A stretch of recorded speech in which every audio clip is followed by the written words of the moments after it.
नमस्कार, बहुत स्वागत है आपका। मैं हूं आपके साथ योगेश पांडे। शाम को 5 बज चुके हैं और वक्त हो चला है देश की सबसे सार्थक बहस ललकार का। ललकार तो विपक्षी दल भी लगा रहे हैं लोकतंत्र को बचाने की।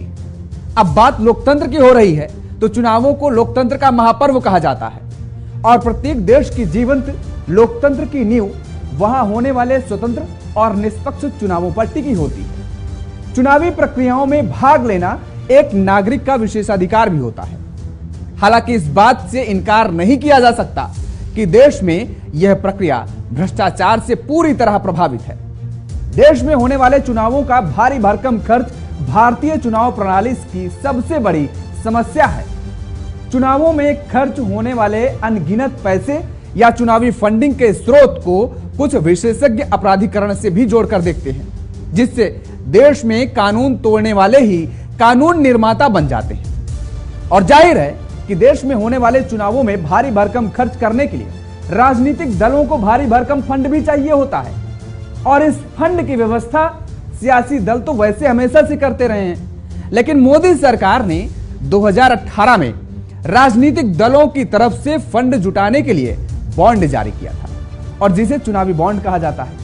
लेकिन इस चुनावी बॉन्ड पर समय समय पर सवाल भी उठते रहे हैं, यहां तक कि मामला सुप्रीम कोर्ट तक पहुंचा, जिस पर सुनवाई भी हुई, लेकिन नतीजा सिफर रहा है। अब एक बार फिर सुप्रीम कोर्ट ने इस मामले पर सुनवाई के लिए हामी भरी है। आज हम इसी मुद्दे पर तो चुनावी बॉन्ड तो लाया गया। दरअसल राजनीतिक पार्टियों में जो पैसा दिया जा रहा है उसको किस तरीके से निष्पक्ष तौर पर कोई काला धन ना मिले और तमाम सारी चीजें उस पर रखी गई। लेकिन अब सवाल भी उठ रहे हैं चुनावी बॉन्ड को लेकर के, समय समय पर सवाल उठते रहे। दरअसल ये कोई पहला मामला नहीं है जब सवाल उठ रहा हो। इसके पहले भी सवाल उठे, मामला सुप्रीम कोर्ट में गया, सुप्रीम कोर्ट में सुनवाई भी हुई, लेकिन हमने पहले भी बताया कि नतीजा सिफर रहा। कुछ नतीजा निकला नहीं, कुछ निष्कर्ष निकला नहीं। अब एक बार फिर से ये मामला सामने आया है और अब इस मामले पर सुनवाई होनी है 31 अक्टूबर को। और 31 अक्टूबर को अगर सुनवाई पूरी नहीं होती तो 1 नवंबर को भी सुनवाई जारी रहेगी। आज इसी मुद्दे पर हम चर्चा करेंगे। हमारे साथ कुछ मेहमान जुड़े हुए हैं, आपका तारुफ करा देते हैं। सैयद यासिर जिलानी जी हैं, भारतीय जनता पार्टी के प्रवक्ता हैं। रत्नाकर सिंह जी हैं, कांग्रेस के प्रवक्ता हैं। और प्रमोद कुमार जी हमारे साथ जुड़े हुए हैं, सुप्रीम कोर्ट के अधिवक्ता हैं। राघवेंद्र द्विवेदी जी हमारे साथ जुड़े हुए हैं, राजनीतिक विश्लेषक हैं। आप सभी मेहमानों का बहुत बहुत स्वागत है। और सैयद यासिर जिलानी जी, सबसे पहले आपके पास ही आएंगे। आवाज आ रही है आपको? चलिए, अभी जुड़े नहीं है, थोड़ी ही देर में जुड़ेंगे। तो लगातार जिस तरीके से तमाम तरह के सवाल उठाए जा रहे हैं, रत्नाकर सिंह जी, अब 31 अक्टूबर को इस मामले पर सुनवाई होनी है चुनावी बॉन्ड को लेकर के। लगातार सवालों के घेरे में चुनावी बॉन्ड रहा। कांग्रेस अब किस नजरिए से इस सुनवाई को देखती है? योगेश जी, देखिए, सबसे पहले तो मैं यही कहना चाहूंगा कि वो हर चीज को रोकने की कोशिश की जानी चाहिए सुप्रीम कोर्ट द्वारा या चुनाव आयोग के द्वारा, जहां पे भी कि भ्रष्टाचार जो है दिखाई देता या जहां पे पार्टियों को ब्लैक मनी जो है मिलती है, जिसके माध्यम से निश्चित रूप से भारतीय जनता पार्टी के शासनकाल में ये चुनावी बॉन्ड का जो है चुनावी बॉन्ड के तहत चंदा इकट्ठा करने का एक माध्यम बनाया गया। और आपने देखा कि किस तरह से भारतीय जनता पार्टी आज देश की सबसे अमीर पार्टी बन गई है। अगर मैं 2019 और 20 का ही आंकड़ा ले लूं तो इनकी घोषित संपत्ति जो है वो लगभग 5000 करोड़ के करीब थी, जबकि कांग्रेस के पास महज 600 करोड़ की घोषित संपत्ति है। तो इसका सबसे ज्यादा फायदा अगर किसी को हुआ है तो भारतीय जनता पार्टी को हुआ है। और आप ये देख सकते हैं कि आज पूरे देश में भारतीय जनता पार्टी ने 500 अपने ऑफिसेज बना लिए हैं। और अगर उनका दिल्ली के ऑफिस की बात किया जाए तो उनके दिल्ली के ऑफिस की ही कीमत कम से कम 700 करोड़ रुपए है, जो किसी 5 स्टार होटल से कम नहीं है। और तमाम जिलों में जो 500 ऑफिसेज इन्होंने बनाए हैं, मेरा मानना है कि प्रत्येक ऑफिस की कीमत अगर जिलों में देखी जाए तो कम से कम 1 करोड़ है। और अगर राज्यों के ऑफिस को देखा जाए तो अगर मैं भोपाल की बात करूं तो 100 करोड़ का ऑफिस इनका भोपाल में निर्मित होने जा रहा है, जिसमें हेलीपैड से लगाई तमाम 10 तरह के 10 मंजिला इमारत बनाने की जो है कवायद की जा रही है। तो इसमें कांग्रेस तो की ये दिक्कत क्या? भारतीय अगर कोई चंदा दे रहा है बीजेपी को, वो अपने कार्यालय अपने दफ्तर बना रही है, तो कांग्रेस को कहां दिक्कत आ रही है? सैयद यासिर जिलानी जी हमारे साथ जुड़ गए हैं। जिलानी जी, आपका भी बहुत बहुत स्वागत है जगह 24/7 न्यूज पर। रत्नाकर जी, अपनी बात रखिए। Thank you.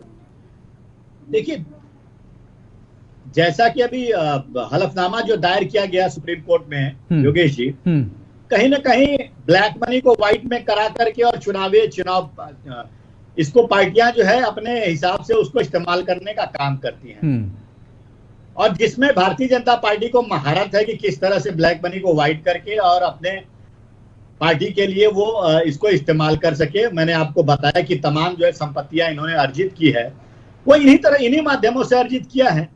आज अगर आप देख लेंगे योगेश जी, तो किसी भी चुनाव प्रचार में आप देख लीजिए, चाहे इलेक्ट्रॉनिक मीडिया हो, प्रिंट मीडिया हो, या किसी भी मीडिया हो, होर्डिंग्स हो, आप भारतीय जनता पार्टी के विज्ञापन चुनाव के पहले भरे पड़े रहते हैं।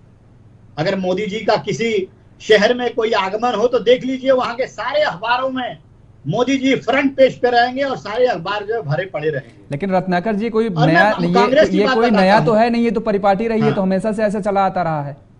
नहीं, ऐसी परिपाटी भारतीय जनता पार्टी में बहुत ज्यादा देखने को मिल रहा है। मैं आपको बता दूं योगेश जी, मैं मुंबई शहर में बैठा हूं। हाँ। और मुंबई शहर में 6 जिले हैं, और कांग्रेस पार्टी की स्थिति ऐसी है कि यहाँ पे कार्यकर्ताओं को किसी भी जिले में एक पार्टी का मुख्यालय तक नहीं है। रीजनल ऑफिसर्स की बात मैं अगर छोड़ दूं तो पार्टी मुख्यालय कहीं पर भी कांग्रेस का नहीं है। ये परिस्थिति है कांग्रेस की। मतलब हमने कभी भी इस तरह से बॉन्ड के माध्यम से या चंदा के माध्यम से या अघोषित संपत्तियां जो होती है उसके माध्यम से हमने कभी इस तरह से लैविश 5 स्टार्स ऑफिसेस खोलने की कवायद नहीं की। हमने कांग्रेस पार्टी ने जनता की सेवा करने के लिए चीजों को अख्तियार किया।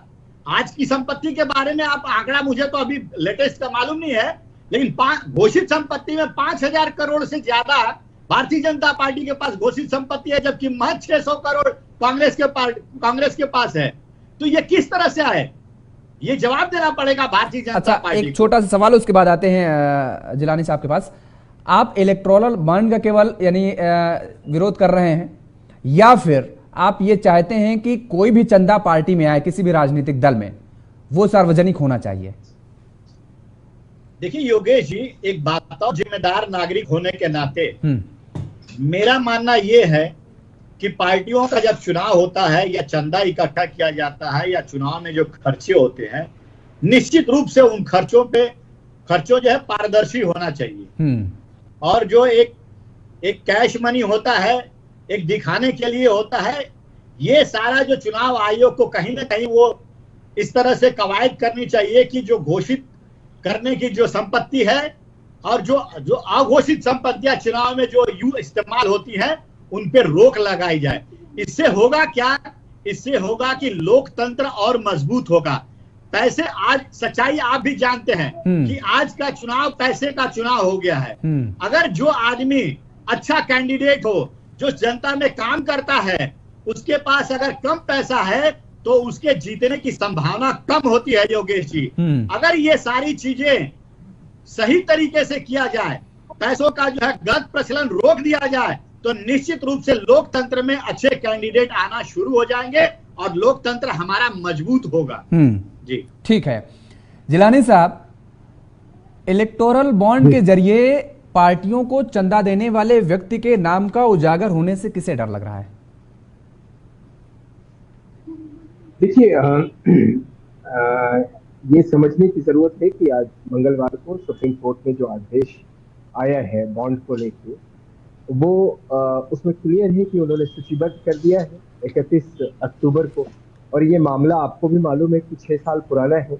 न्यायाधीश, मुख्य न्यायाधीश DY चंद्रचूड़, JB पारिवाला और मनोज मिश्रा की पीठ ने ये कहा है कि 31 अक्टूबर तक अगर ये इसकी सुनवाई समाप्त नहीं होती है तो हम मामले की सुनवाई 1 नवंबर तक ही लेके जा सकते। जो आज का इशू है, जो आज का मुद्दा है, उस पर अगर हम उस मुद्दे को लेके ही चर्चा करें तो उसमें जो चीजें आई हैं सामने, याचिकाकर्ता के वकील है प्रशांत भूषण साहब। प्रशांत भूषण साहब ने ये सारा का सारा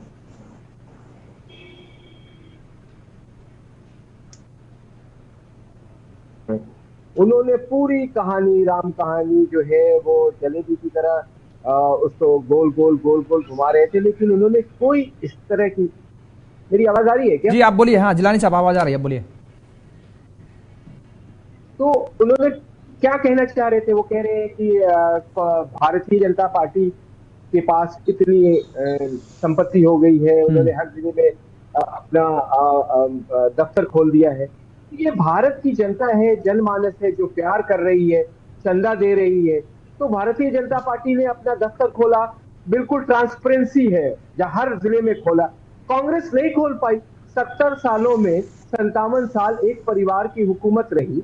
आप चाहते तो जनता के भाव को समझ के, जनता को अगर रिस्पेक्ट कर रहे होते तो उनके जिले में, हर जिले में दफ्तर खोल लिया होता। लेकिन आप इसलिए खोल नहीं पाए क्योंकि आपके यहाँ भ्रष्टाचार भरा हुआ था। आपके प्रधानमंत्री ने कहा था कि मैं 1 रुपया भेजता हूं तो 15 पैसे पहुंचते हैं, बाकी भ्रष्टाचार के भेद चढ़ जाते हैं। स्वर्गीय राजीव गांधी का कथन है। उसी बात को ये आगे बढ़ा रहे थे। देखिए, मामला जब भी कोर्ट का हो, सर्वोच्च न्यायालय का हो, तो जो लोग इसके लिए अधिकृत स्पेशलिस्ट हो, वो अगर चर्चा करते हैं तो बात को समझ में आती है। राजनीतिक चर्चा में नहीं, मैंने इसीलिए प्रमोद कुमार जी को बुलाया है, इसीलिए उनको अपने साथ रखा है। लेकिन सवाल उनसे मैं जानने की कोशिश करूंगा, लेकिन सवाल आपसे ये है, मैंने आपसे जिलानी साहब इसलिए पूछा कि नाम जगजाहिर होने से किसे डर है, क्योंकि नाम जगजाहिर होता नहीं तो ऐसे में किसी भी राजनीतिक दल को दाऊद इब्राहिम का कोई गुर्गा भी जो है चंदा दे सकता है, और महात्मा गांधी का कोई भक्त भी चंदा दे सकता है। ऐसी स्थिति तो है ना फिलहाल अभी। ये तो देखिए पांडे जी, देखिए ये तो अपनी अपनी विचार के ऊपर निर्भर करता है कि आप कैसे, किसको किस तरीके से सोच रहे हैं। लेकिन बहुत सारे ऐसे दानकर्ता होते हैं जो नहीं चाहते हैं कि उनके बारे में लोगों को जानकारी हो कि वो किस तरीके से मदद कर रहे हैं। बहुत हिंदुस्तान में हमने बहुत सारी ऐसी संस्थाओं को, लोगों को दान देते हुए देखा है जो अपना नाम, अपने आप को लाइमलाइट में नहीं लाना चाहते। लेकिन हम सुप्रीम कोर्ट का इंतजार कर रहे हैं। सुप्रीम कोर्ट ने जब ये ऑब्जर्वेशन दे दिया है तो इंतजार करिए, उसके बाद इस पर चर्चा करेंगे और बड़े पैमाने पे चर्चा करेंगे। लेकिन सुप्रीम कोर्ट की टिप्पणी से पहले किसी तरह की कोई बात कहना, और डरता कौन है? डरेगा क्यों?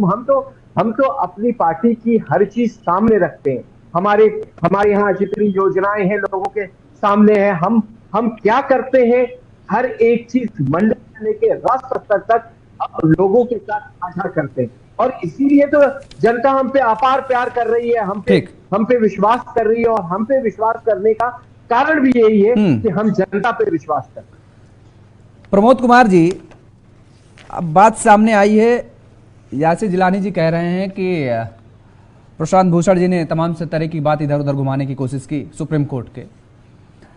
अब आर्टिकल 21 के अंतर्गत राइट टू लाइफ यानी कि जिंदगी के प्रति अधिकार, और उसके तहत हर इंसान को यह अधिकार है कि वो भ्रष्टाचार मुक्त जीवन जिए। और यहां पर पैसा गुप्त तरीके से पहुंचाया जा रहा है पार्टियों को, भ्रष्टाचार का मामला भी जुड़ा है, इसलिए राइट टू लाइफ का उल्लंघन भी हो रहा है। यह बात हम नहीं कह रहे हैं, यह बात अदालत के अंदर रखी गई। तो ये क्या इधर उधर की घुमाने की बात हो रही थी? देखिए योगेश जी, ये आज की बात नहीं है। यदि आप ये देखेंगे कालांतर से या आजादी के बाद से भी कितनी भी पार्टियां हैं या जो भी इलेक्शन की प्रक्रिया में आते थे, वो इस तरह का जो है पैसा वही करते थे पहले। अब कम से कम ये तो सरकार है कि उसने बॉन्ड के तहत एक व्हाइट मनी को किया। जो पैसा जो साइफन करके आता है वो ट्रांसपेरेंट वे में आ रहा है, बैंक के थ्रू में आ रहा है, एसबीआई उसको बॉन्ड के रूप में निकाला होता है। आज ये ठीक है कि उसका नाम जो है उजागर नहीं किया जाता है। आप देखिए ना, हमारे यहाँ मंदिरों में भी या जो भी मस्जिदों में जहां पर भी दान दिया जाता है वो गुप्त दान का व्यवस्था है। तो ये पॉलिटिकल पार्टी कायदे से देखा जाए तो ये सोशल सर्विस के लिए बना हुआ है, ये जनता के कल्याण के लिए बना हुआ है। और जनता के कल्याण के लिए यदि जनता की हित के लिए ही वो पैसा लग रहा है, वो पार्टी अपनी कर रही है, तो मैं समझता हूँ इसमें बहुत बड़ी ये चीज नहीं है कि कोई गलती। दूसरी चीज है, ये बॉन्ड केवल बीजेपी का और कांग्रेस के लिए नहीं है, ये सारी पार्टियों के लिए है। इसलिए पार्टियां सारे लोग इसका यूज कर रहे हैं।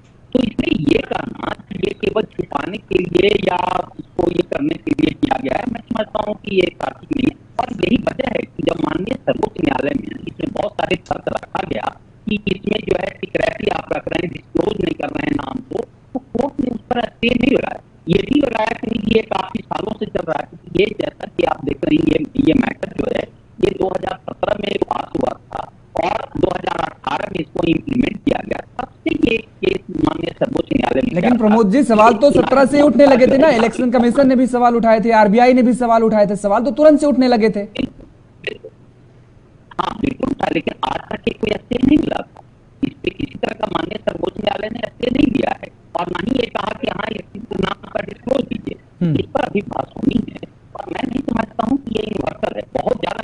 हाँ, लेकिन इतना मैं जरूर कहूंगा कि यदि ये एटलीस्ट चुनाव जो इलेक्शन कमीशन है उनके पास तो कम से कम ये सारी लिस्ट होनी चाहिए, जो चुनावी बॉन्ड का जो लोग पैसा, क्योंकि देखिए हर चीज का यूज और मिसयूज दोनों होता है।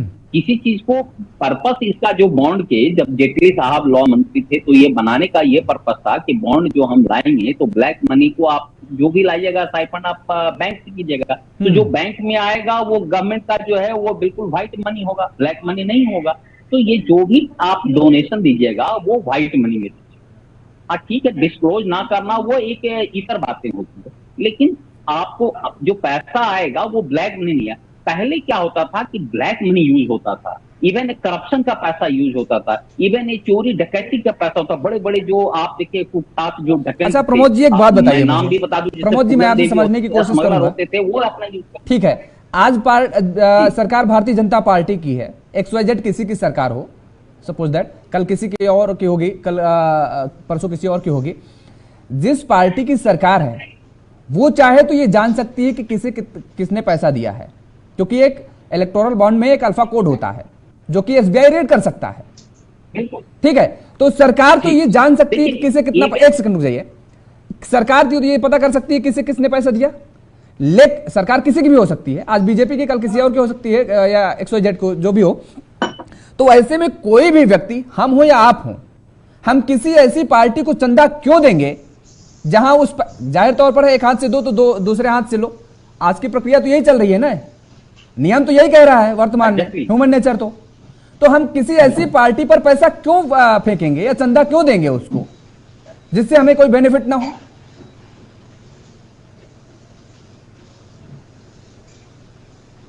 जो आप लगाते हैं एक तरह से ये बिजनेस हो गया है। हाँ। एक तरह से ये मार्केटिंग का ये हो गया है। जो चुनाव जो हो गया है वो केवल समाज सेवा का नहीं हो गया। तो सवाल मेरा यही है आपसे ना, जैसे अभी वो सही बता रहे थे जो कांग्रेस के प्रवक्ता थे कि ये जो है, और ये आज से नहीं है, शुरू से ही है कि आप पैसा लगाइए, चाहे कैंडिडेट कैसा भी हो, आप पैसा ले करके आप जीत करके आते हैं।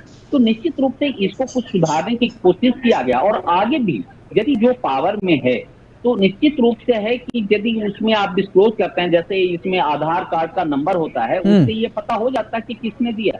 बाद में जिस पार्टी के पास आता है वही उसका मैसेज चला जाता है कि हमने इतने का बॉन्ड आपको दिया है, डोनेट किया है, और आप इनकैश करते हैं और इलेक्शन के बाद उनको इससे रिवार्ड भी मिलता है। तो निश्चित रूप से ये गलत प्रक्रिया है, इसमें दो राय नहीं। लेकिन मैं नहीं समझता हूं कि ये प्रक्रिया को किसी तरह से इसको बिल्कुल जड़ से खत्म किया जा सकता है। आप जड़ से इसका कोई ना कोई जो होता है, एक दूसरा एक आधार निकल जाता है, कोई दूसरा एक मेथड हो जाता है। देखिए ये जो चुनावी बॉन्ड का जो बनाने का मेन पर्पस था वो ये था कि जो ब्लैक मनी होता था, जो करप्ट मनी होता था, जो चोरी चमारी का होता पैसा था, उसको हम व्हाइट में करें। लेकिन जब ये देखा गया कि ये पूर्णतः कामयाब नहीं हुआ चुनावी बॉन्ड, हुआ क्या है कि इसके बाद भी इसको लोग बिजनेस तरह से, जैसा मैंने बताया कि एक मार्केटिंग की तरह से लोग यूज करने लगे।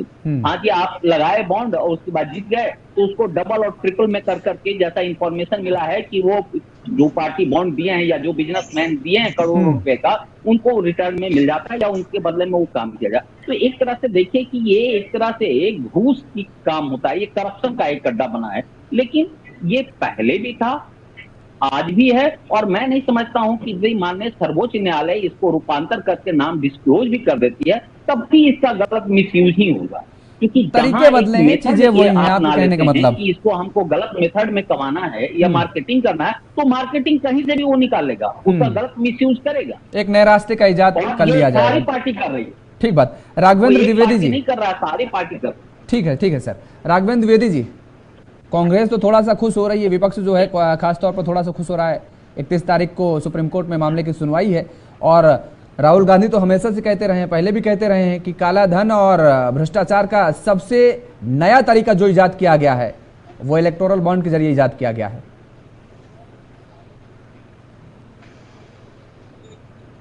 राघवेंद्र जी, आवाज आ रही है आपको? जी बोलिए। जो ये इलेक्टोरियल बॉन्ड था, चुनावी बॉन्ड जिसको बोलते हैं हम, इस बॉन्ड को लाने के पीछे एक कहानी ये थी कि जो काला धन यूज होता था चुनाव में, भारत के चुनाव में, चाहे वो विधानसभा का हो, लोकसभा का हो या लोकल स्तर पे हो, चुनाव में काला धन यूज होता था। काला धन न यूज हो इसके लिए 2018 में 2 जनवरी को एक नियम लाया गया कि जो भी व्यक्ति चाहता है चंदा देना, वो 1 नंबर से, फिलहाल अभी स्टेट बैंक के पास इसकी जिम्मेदारी है, स्टेट बैंक में पैसा जमा करके और चुनावी बॉन्ड खरीद सकता है और वो अपने जिस पार्टी को समर्थित है, जिस पार्टी से लालायित है, उस पार्टी को दे सकता है। देखिए इसमें क्या, इसमें पारदर्शी व्यवस्था है। पारदर्शी इसलिए है कि जो व्यक्ति जो चुनावी बॉन्ड खरीदेगा वो 1 नंबर के पैसे से खरीदेगा, क्योंकि वो बैंक से खरीद रहा है। इसके पहले क्या होता था, इसके पहले होता था कि कागज अखबार के पैकेट में बंडल बना के और संबंधित प्रत्याशी को पहुंचा दिया जाता था और बता दिया जाता था कि फला आदमी ने इतना चंदा दिया। फिर उसके बाद वो जीते या हारे, वो जैसा बात का कहानी होता था वो हिसाब से समझ लेता था। लेकिन आज भी वही कहानी है। पहले की कहानी में उसकी कहानी में अंतर ये है कि बस उसका एक सिस्टम जो है रास्ता बदल गया है। पहले कागज अखबार में लपेट के जाता था, अब वो स्टेट बैंक के थ्रू जा रहा है। अभी भी वही कहानी है कि जो व्यक्ति चंदा देता है, जिस माध्यम से देता है, वो चंदा जो चंदा दिया रहता है प्रत्याशी, वो जीतने के बाद फिर या तो उसके चंदा को डबल करके, ट्रिपल करके वापस करता है, या इस प्रयोजन से जिस एक एग्रीमेंट के साथ चंदा लिया जाता है कि आप जीतेंगे तो आप हमको काम देंगे, तो उस तरह फिर उसको जो लाभ होता है वो लाभ उसको दिया जाता है। अभी इस पर सुनवाई है 31 को, 31 के बाद 1 नवंबर को भी सुनवाई हो सकती है।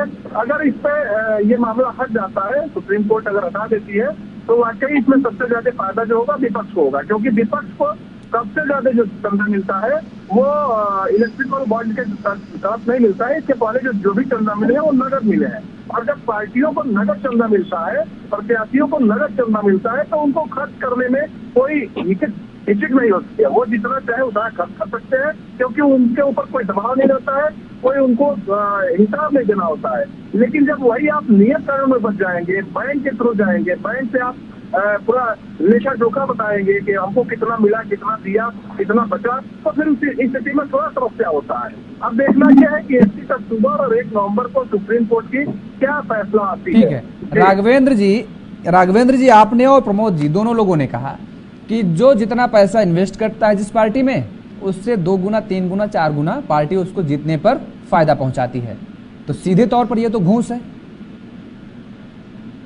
क्योंकि अभी भी भारतीय जो परंपरा है, जो भारत में घूस होता है, अब उसको जो रिश्वत का लिखिए, उसका तरीका बदल सकता है, बंद नहीं हो सकता है।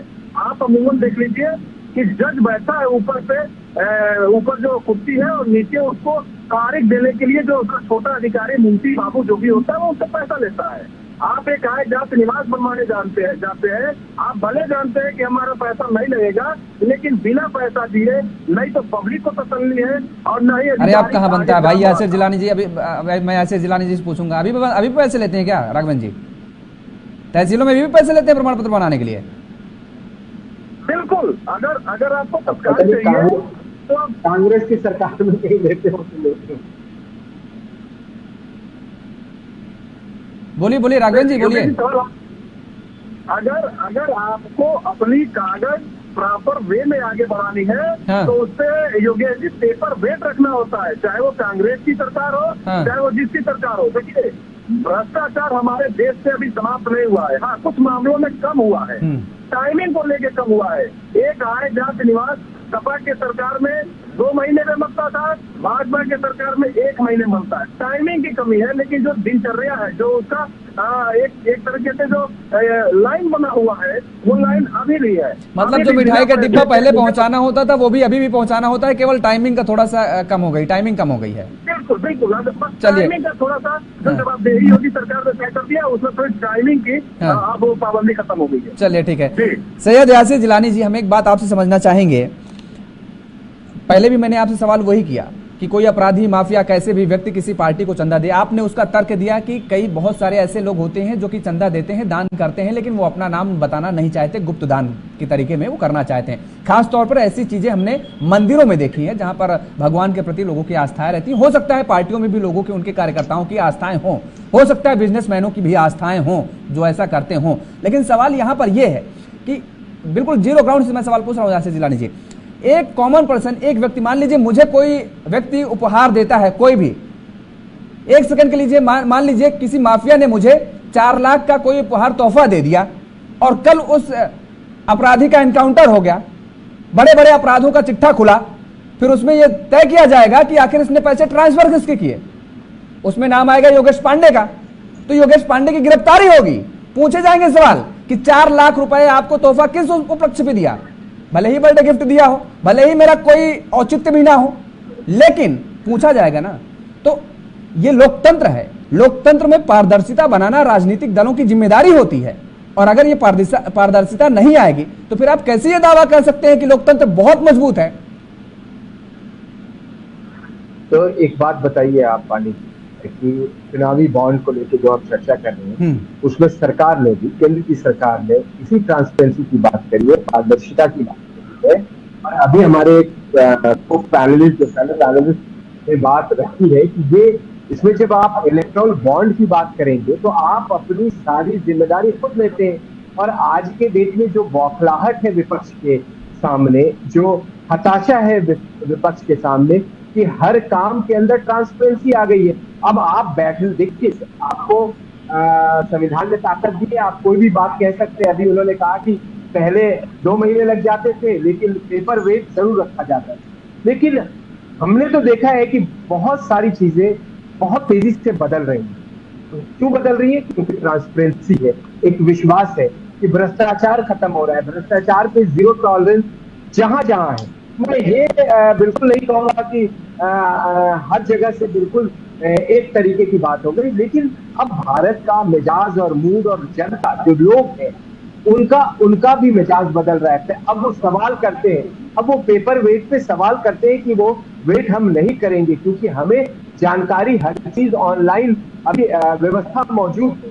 तो आप ये सारी चीजें अगर आप देखें, हमने बिहार के जंगल राज को देखा है जब बड़े हो रहे थे, कॉलेज टाइम में थे, हमने उत्तर प्रदेश में भी देखा है, और भ्रष्टाचार की चरम सीमा को भी देखा है यूपी की सरकार।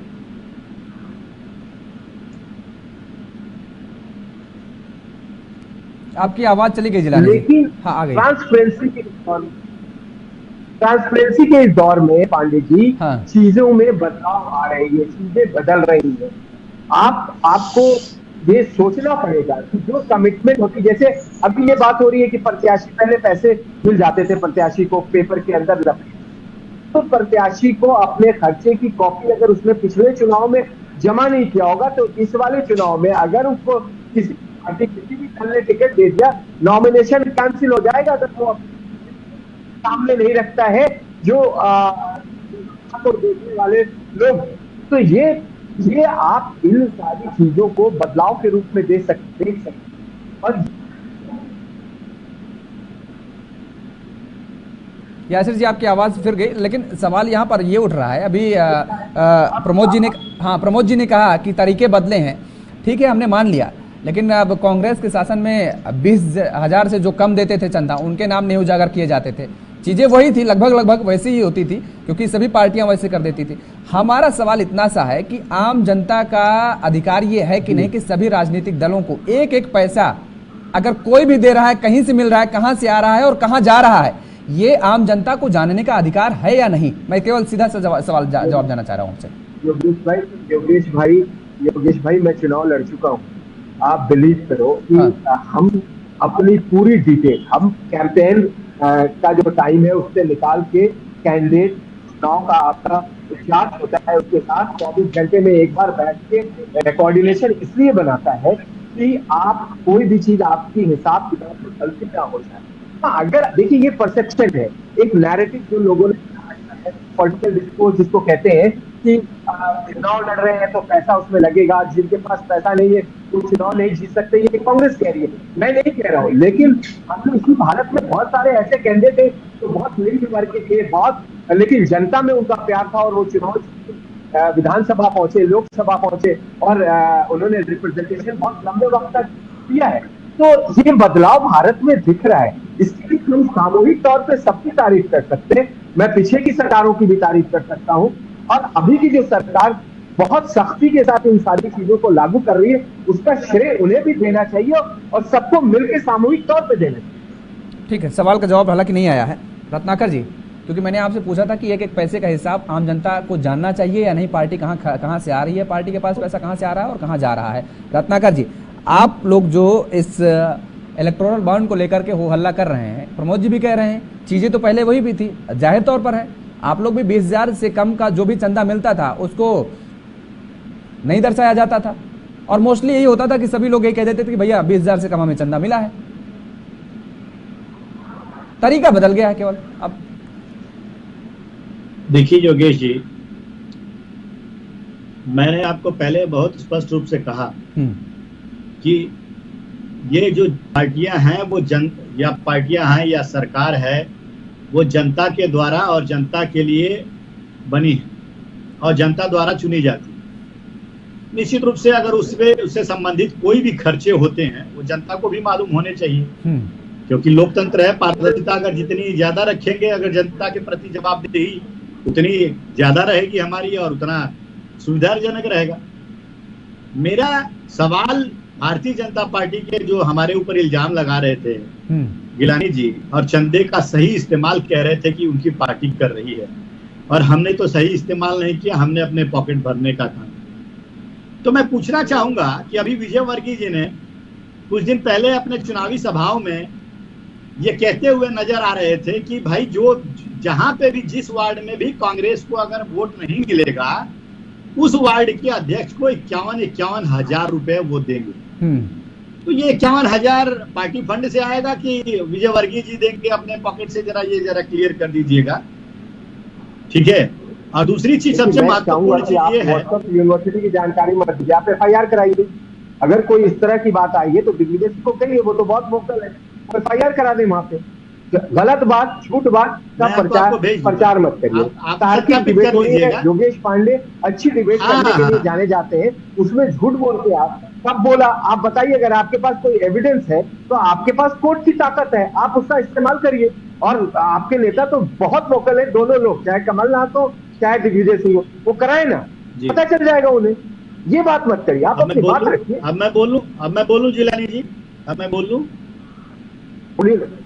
बोलिए जी। सरकारी एजेंसियों का दुरुपयोग और सरकारी तंत्रों का दुरुपयोग कौन कर रहा है बता दीजिए। 95% से ज्यादा आप जो है सरकारी मिशनरियों का दुरुपयोग विपक्ष के खिलाफ कर रहे हैं। आप तो विपक्ष की आवाज ही बंद करने की कोशिश कर रहे हैं और आप कहते हैं कि भाई कोर्ट में चले जाइए। हम कोर्ट, हमारे लिए जनता है और जनता के कोर्ट में जाएंगे और पूछेंगे कि आपको आपके पैसे का इन्होंने सही इस्तेमाल किया है कि नहीं किया है। अब मैं एक छोटा सा उदाहरण देता हूं योगेश जी, आप समझ जाएंगे कि किस तरह से भारतीय जनता पार्टी खुद को गौरवान्वित महसूस करती है कि विश्व की सबसे बड़ी पार्टी और सबसे अमीर पार्टी होने का तगमा इनको हासिल है। अब मैं बता देना चाहता हूं, ये चंदे का सही इस्तेमाल की बात कह रहे थे। 2024 का चुनाव के इलेक्शन के पहले जितने भी देश के हेलीकॉप्टर्स हैं और प्राइवेट चार्टर्ड प्लेन्स हैं, मैक्सिमम जो है इन लोगों ने बुक कर लिया। अब ये क्या कहेंगे, ये बुकिंग के लिए पैसे कहां से आए हैं भाई? पार्टी बता दीजिए। नहीं, पार्टी तो खर्च करेगी, मुझे जितनी जानकारी है।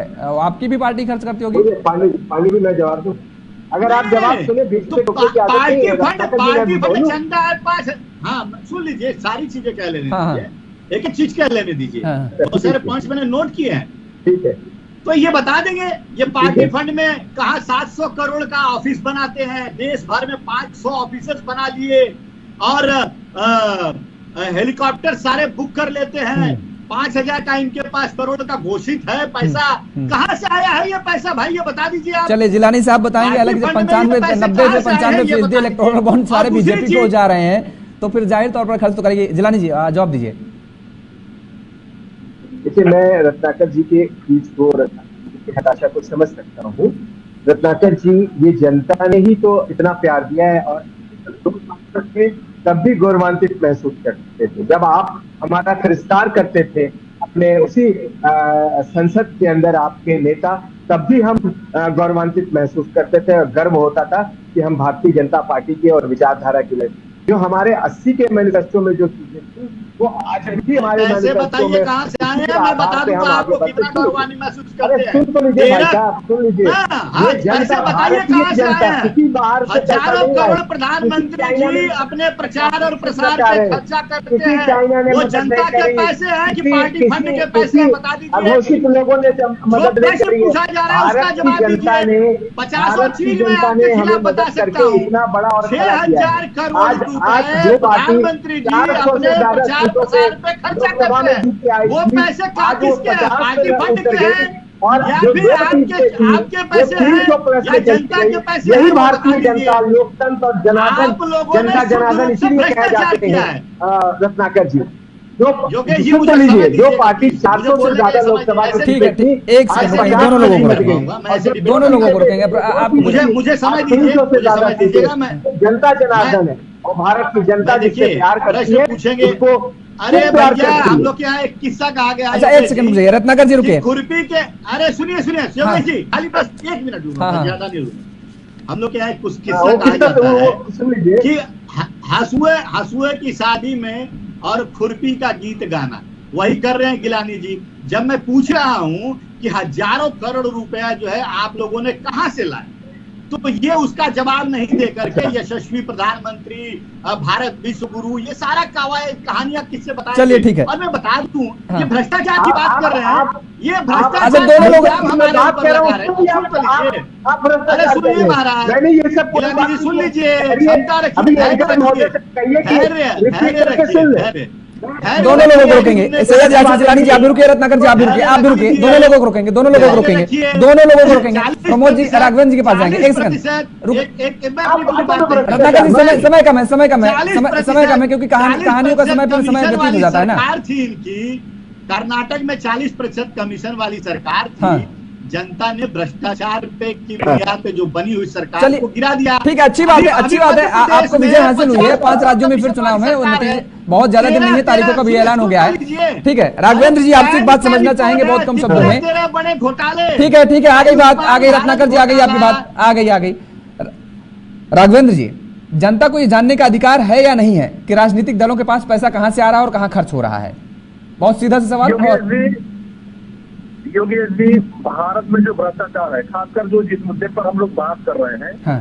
जनतक, अगर आप अपने वेबसाइट पर ये दर्शा सकते हैं कि आपके पार्टी का राष्ट्रीय अध्यक्ष कौन है, आपके पार्टी का प्रदेश अध्यक्ष कौन है, तो ये भी आप बताइए कि आपके पार्टी में वित्तीय वर्ष में किस व्यक्ति ने किस पते से, किस खाते से कितना रुपए आपको चंदा दिया। बिल्कुल, ये आपको दिखाने में क्या दिक्कत है? हाँ। पारदर्शी व्यवस्था बनाएंगे तो आपके ऊपर आरोप नहीं लगेगा, चाहे वो बीजेपी हो, कांग्रेस हो या कोई भी क्षेत्रीय पार्टी हो। हाँ। अगर आपको अपना एकदम दिखाना है कि मैं एकदम पाक साफ हूँ, हमारे अंदर कोई भ्रष्टाचार नहीं है, तो आप अपने जो पार्टी के वेबसाइट है उसको लिख दीजिए कि हमने इस व्यक्ति से इतना रुपया प्राप्त किया, ये उनका मोबाइल नंबर, ये उनका एड्रेस, लिखने में क्या जाता है? इसमें सबसे बड़ी समस्या बीजेपी को हो गई। और कहाँ पर खर्च किया ये भी दर्शा दीजिए। जाहिर तौर पर है, आप लोग ये कहते हैं कि भाई पारदर्शिता सभी राजनीतिक दलों के लिए ही है, कि सभी राजनीतिक दल ये बड़ा शोर मचाते हैं कि बड़ी निष्पक्ष पार्टियां हैं। इनके राष्ट्रीय अध्यक्ष बंगाली लक्ष्मण ने 1 लाख रुपए प्राप्त किए थे।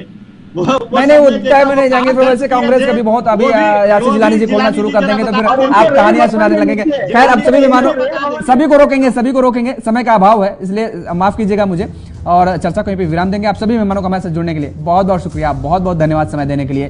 तो लगातार जिस तरीके से इलेक्टोरल बॉन्ड को लेकर के समय समय पर सवाल उठते रहे हैं, लेकिन अब एक बार फिर सवाल उठ रहा है कि 31 तारीख को जब सुनवाई होगी तो उसमें क्या कुछ निकल करके आएगा। लेकिन सवाल यहाँ पर एक ये भी है कि आखिर आज के युवाओं को जागरूक होना पड़ेगा, क्योंकि सवाल ये उठता है कि काले धन का इस्तेमाल किया जा रहा है इन राजनीतिक दलों में खर्च करके, और जो काले धन को समाप्त करने की बात कही जा रही थी वो महज केवल कही ही जा रही थी, धरातल पर उतरती नजर नहीं आ रही है। इसलिए आज के युवाओं को भी जागने की जरूरत है और उन पार्टियों को मतदान करने की जरूरत है जो बिल्कुल निष्पक्ष तरीके से और कम बजट पर चुनाव लड़ें।